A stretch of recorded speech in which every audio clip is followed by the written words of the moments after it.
अतिक्रमण, उनकी हत्या के बाद जय श्री राम के नारे लगाए गए। आपकी कोई टिप्पणी है इस पूरे मामले? कई बार फांसी दी जाती तब भी उनके अपराधों का दंड शायद कम होता। आप स्टार प्रचारक हैं, आप राजस्थान में प्रचार करते हैं, आप कर्नाटक में प्रचार करते हैं, भारतीय जनता पार्टी के लिए अहम चेहरे हैं। पिछले कुछ चुनावों से जो आंकड़े हैं सिराथू के इर्द गिर्द में, वो आपके पक्ष में उस तरह से नहीं है जैसे पहले थे। रणनीतिक चूक इसे मैं मानता हूँ। बिल्कुल 1.5 दिन अपने चुनाव क्षेत्र में प्रचार कर पाया। एक नेता है भारतीय जनता पार्टी के और वो तेजी से आगे बढ़ रहे हैं ऐसा माना जा रहा है, नंद गोपाल गुप्ता। हाल ही में जब मेयर के चुनाव हुए तो उनकी पत्नी को टिकट नहीं मिला। घूम फिर करके सुई आपकी तरफ आई कि शायद आपके लिए ये बेहतर हो। गोपाल गुप्ता नंदी कोई भाजपा के या बैकग्राउंड के पूर्ण रूप से नहीं थे। सरकार का टारगेट है 1 ट्रिलियन इकोनॉमी का, तो वो बात सच्ची है? उत्तर प्रदेश में योगी आदित्यनाथ जी हमारे मुख्यमंत्री हैं, लेकिन हम आदरणीय मुख्यमंत्री जी के नेतृत्व में काम करते हैं, लेकिन मार्गदर्शन हमारे प्रधानमंत्री जी का रहता है। कोई आदर्श नेता हैं आप जिनका काम बहुत बड़ा है लेकिन उनका नाम बड़ा नहीं। 2024 की चर्चा हो गई है, आप चुनाव लड़ने जा रहे हैं। उत्तर प्रदेश की बागडोर फिर से आपके हाथों में आ रही है। आपका बचपन कहाँ बीता, घर कैसा था आपका? लोगों के घरों में मजदूरी करके भी जिया है, चाय की छोटी सी दुकान चला करके जीवन यापन करने के मोड़ भी देखे हैं, और समाचार पत्रों का विक्रय करने का भी अवसर आया है। तो दातुन बिक्री का भी काम करते थे।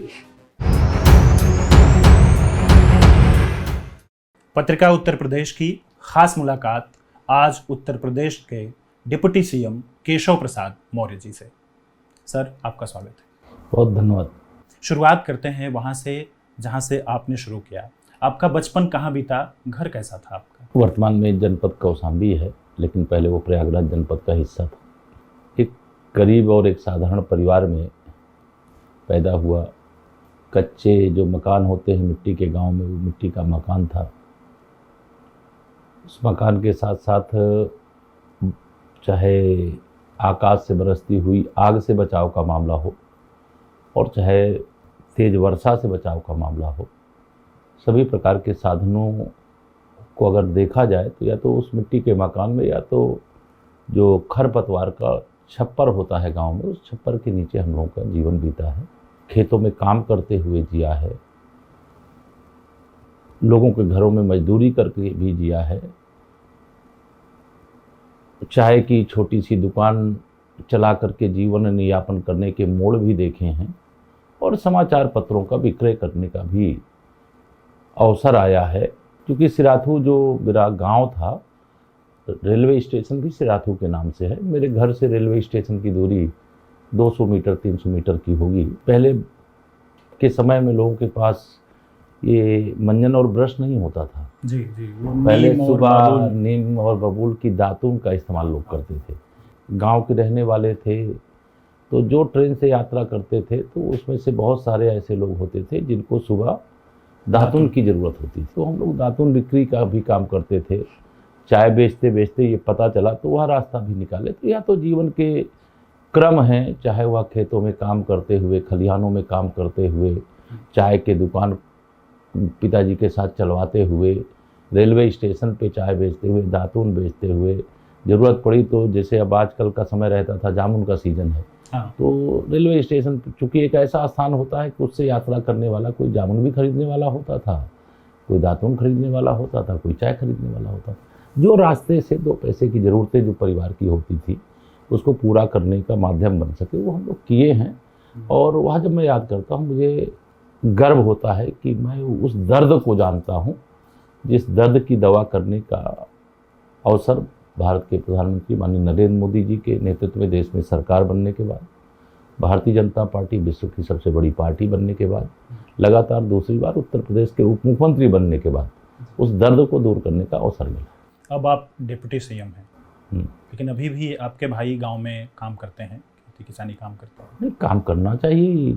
ये तो मतलब डिप्टी सीएम का मतलब ये नहीं है कि डिप्टी सीएम के भाई हो गए, भतीजे हो गए, बेटे हो गए, पत्नी हो गई तो वो जा करके कोई काम जो पहले करते थे वह काम अगर आज नहीं है, कोई दूसरा काम है तो दूसरे काम को भी करें। काम तो करना चाहिए। काम अगर नहीं करेंगे तो फिर तो वह शरीर ही काम करने लायक नहीं रह जाएगा, दिमाग भी काम करने लायक नहीं रह जाएगा।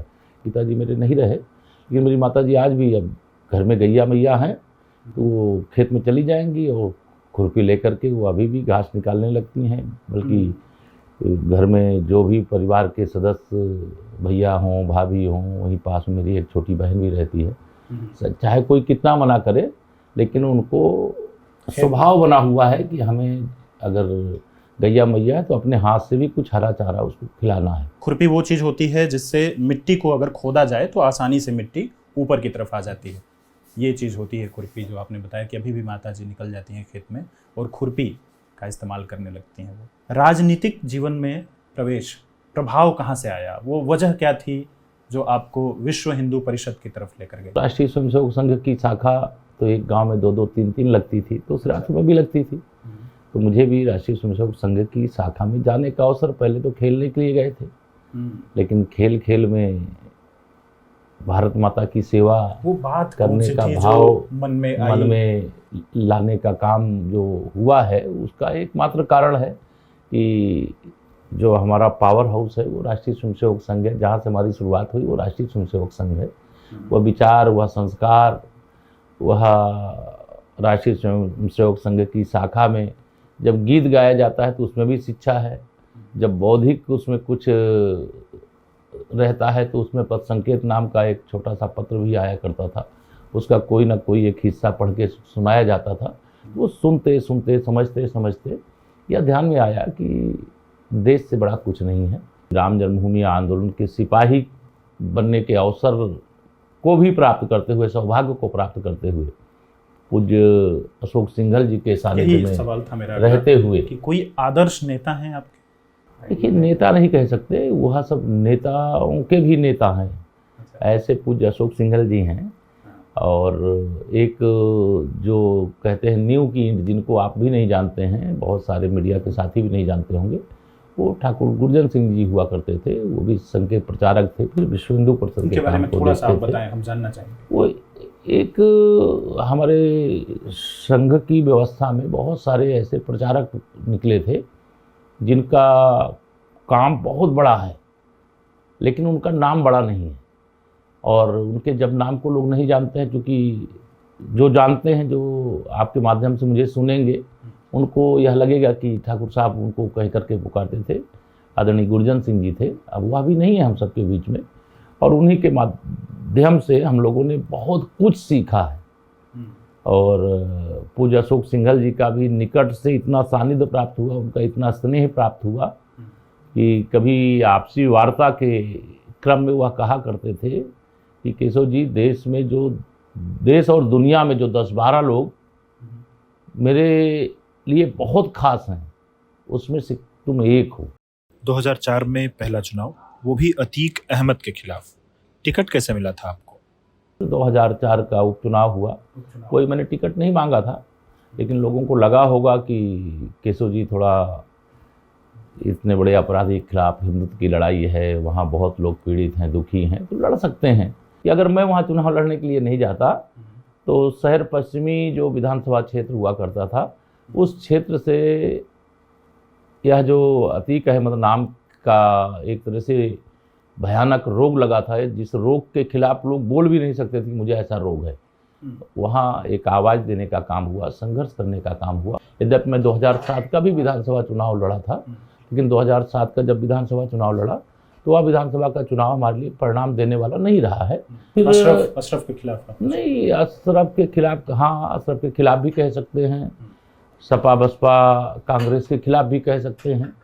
लेकिन 2012 का जब विधानसभा चुनाव आया, यह समय ऐसा था जब भाजपा को वोट देने का मतलब लोग ये समझते थे कि हमारा वोट व्यर्थ चला जाएगा और एक ऐसा व्यक्ति कोई चुनाव जीत जाएगा जिसको चुनाव में जीतना नहीं चाहिए। लेकिन जब 2007 का चुनाव में विधानसभा का आम चुनाव था, तो उसको जब लड़ा, उसमें जब चुनाव परिणाम नहीं आए तो कई मेरे जो शुभचिंतक थे संगठन में भी और समाज में भी, उन लोगों ने कहा केशव जी, अगर आप चुनाव लड़ना चाहते हो तो फिर चुनाव को चुनाव की तरह लड़ो, आंदोलन की तरह मत करो। अच्छा। तो फिर मेरे मन में भी यह विषय आया कि बात तो ठीक कह रहे हैं कि अगर चुनाव लड़ रहे हो और ये निकल करके आता है कि चुनाव लड़े और हार गए, तो जीतने के लिए लड़ना है इस बार।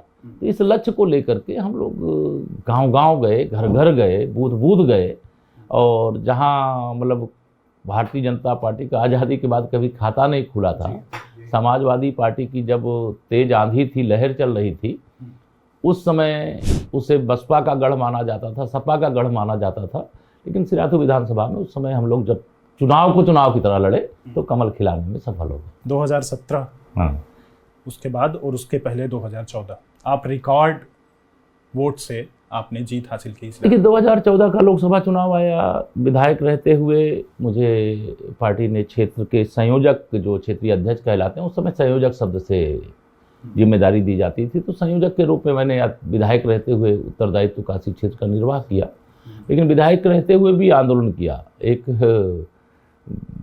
पीटर यंगडीन नाम का एक ईसाई धर्म प्रचारक प्रयागराज में उनके आने का कार्यक्रम था, और उन्होंने इस प्रकार का, जो उनके अनुयायी थे या उनके समर्थक थे, उन लोगों ने कहा कि जो उनके पास जाएगा, अगर वो अंधा है तो छू लेंगे तो दिखाई देने मैं उस लगेगा, दरमियान वहाँ पे था। गूंगा हो जाएगा तो वो बोलने लगेगा, अगर वो दिव्यांग है तो वो चलने लगेगा, अगर कान से सुनाई नहीं देता है तो सुनाई देने लगेगा। तो मैंने उसके बारे में जब पता किया तो मुझे एक कुचक्र लगा कि कुछ लोगों को पैसे दे करके और उनको गूंगा बता करके लाएंगे, दिव्यांग बता करके लाएंगे, अंधा बता करके लाएंगे, बहरा बता करके लाएंगे, लेकिन वो ऐसे छू देंगे तो वो फिर उनका सब कुछ ठीक हो जाएगा, क्योंकि वो पहले से ठीक है तो उनको बीमार है ही नहीं। तो मैंने उसमें अड़ंगा लगाया ये कि देखिए, जब तक मैं 100 लोगों को लाऊंगा, वो छू करके ये चमत्कार नहीं कर देंगे, तब तक इस प्रकार का कार्यक्रम यहाँ मैं होने नहीं दूंगा। और उसको लेकर के मैंने आंदोलन शुरू कर दिया, और आंदोलन थोड़ा सा बड़ा रूप धारण कर लिया। और उसमें उस समय के समाजवादी पार्टी की सरकार थी, और उस समय के जो अधिकारी थे उन लोगों को लगा कि ये तो कार्यक्रम होने नहीं देगा व्यक्ति, और फिर मुझे उसमें गिरफ्तार करने का काम कर लिया गया। मैं 49 दिन तक जेल में भी रहा मैं, लेकिन इस बात का मलाल नहीं रहता था कि आंदोलन करने के कारण अगर जेल गए तो उस पर गर्व होता था। जीवन आंदोलनकारियों का जैसा रहा है, तो इसलिए जेल जाने का डर नहीं था। लेकिन बहुत सारे मुकदमे चोरी चोरी मेरे खिलाफ लिखे थे। जब जेल में 49 दिन रहा तो बहुत सारे मामलों के मुकदमों के बेल भी नहीं हुई थी, कोई मुझे गिरफ्तार करता नहीं था, कि उनको लगता था केशव जी आंदोलनकारी हैं, अगर इनको गिरफ्तार करेंगे तो आंदोलन शुरू हो जाएगा। अच्छा। तो मुझे उस बीच मुझे पता चला कि कितने लोग, कितने मुकदमे मेरे खिलाफ लिखे गए हैं, और उन मुकदमों की जमानत भी हुई। फिर बाद में उसमें बहुत सारे मुकदमे न्यायालय के समक्ष प्रस्तुत हुए, सुनवाई हुई, और उसमें जब ध्यान में आया कि मैं गलत नहीं हूँ तो माननीय न्यायालय के द्वारा न्याय मिला। और आज मुझे कहने में प्रसन्नता है कि आज मेरे ऊपर एक भी मुकदमा नहीं। आप स्टार प्रचारक हैं, आप राजस्थान में प्रचार करते हैं, आप कर्नाटक में प्रचार करते हैं, भारतीय जनता पार्टी के लिए अहम चेहरे हैं। पिछले कुछ चुनावों से जो आंकड़े हैं सिराथू के इर्द गिर्द में, वो आपके पक्ष में उस तरह से नहीं है जैसे पहले थे। कोई खास कारण देखते हैं? नहीं, वोटों के नंबर बहुत ज़्यादा बढ़ गए हैं भारतीय जनता पार्टी के। जब मैं वो चुनाव जीता था उस समय 60,000 वोट मिले थे। हाँ। और जब मैं चुनाव हारा हूँ तब 1 लाख वोट मिले हैं।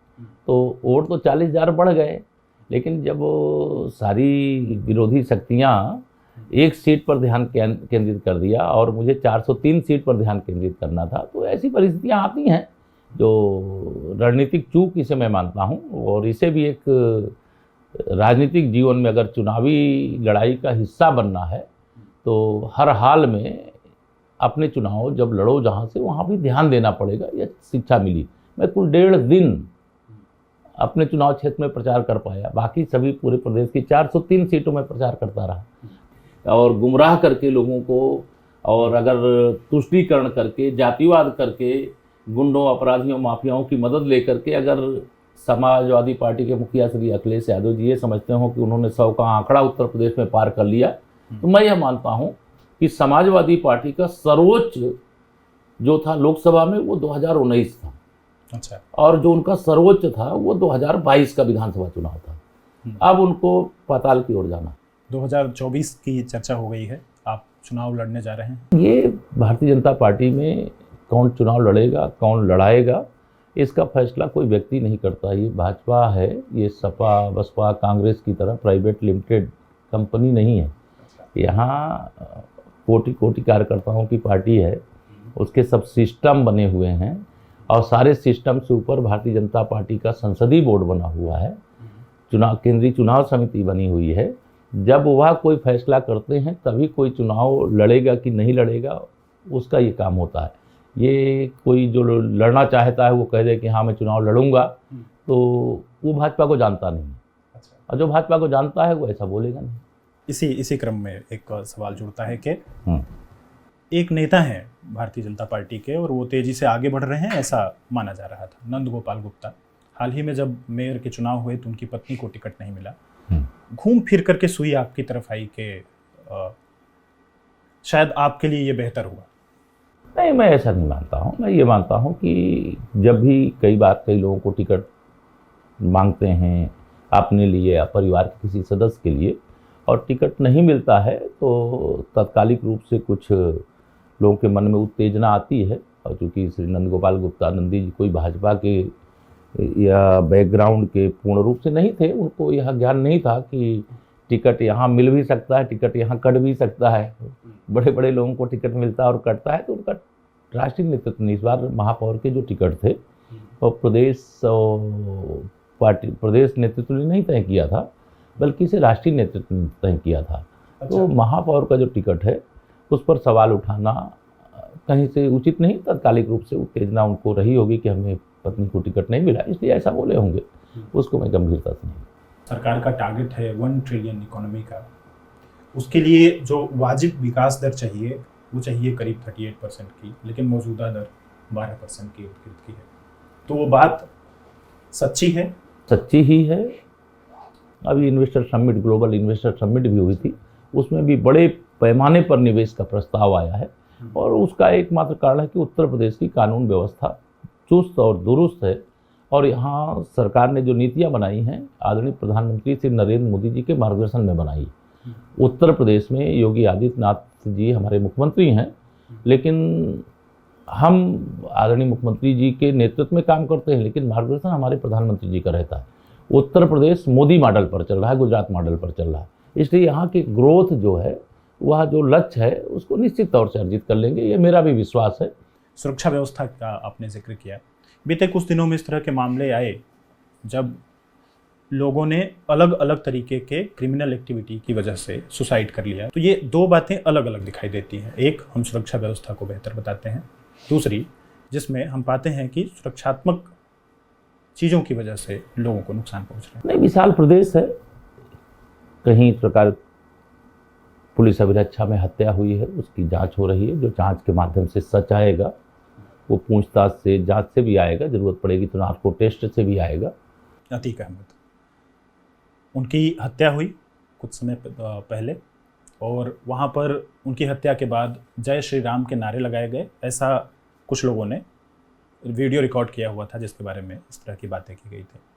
आपकी कोई टिप्पणी है इस पूरे मामले पे? मेरी टिप्पणी इतनी ही है कि इस प्रकार के खूंखार अपराधियों के खिलाफ हम सरकार के नाते भी और जो जिम्मेदार पुलिस के अधिकारी उनके लिए भी हम स्पष्ट तौर से पहले भी कहे, आज भी उस बात को दोहरा रहे हैं कि पुलिस की अभिरक्षा में उनके साथ इस प्रकार की घटना नहीं होनी चाहिए थी, लेकिन उनके खिलाफ कोर्ट के समक्ष ठोस पैरवी करके वो खूंखार अपराधी थे, उनको कई बार फांसी दी जाती तब भी उनके अपराधों का दंड शायद कम होता, तो हम कानूनन सज़ा दिलाए जाने के पक्षधर हैं।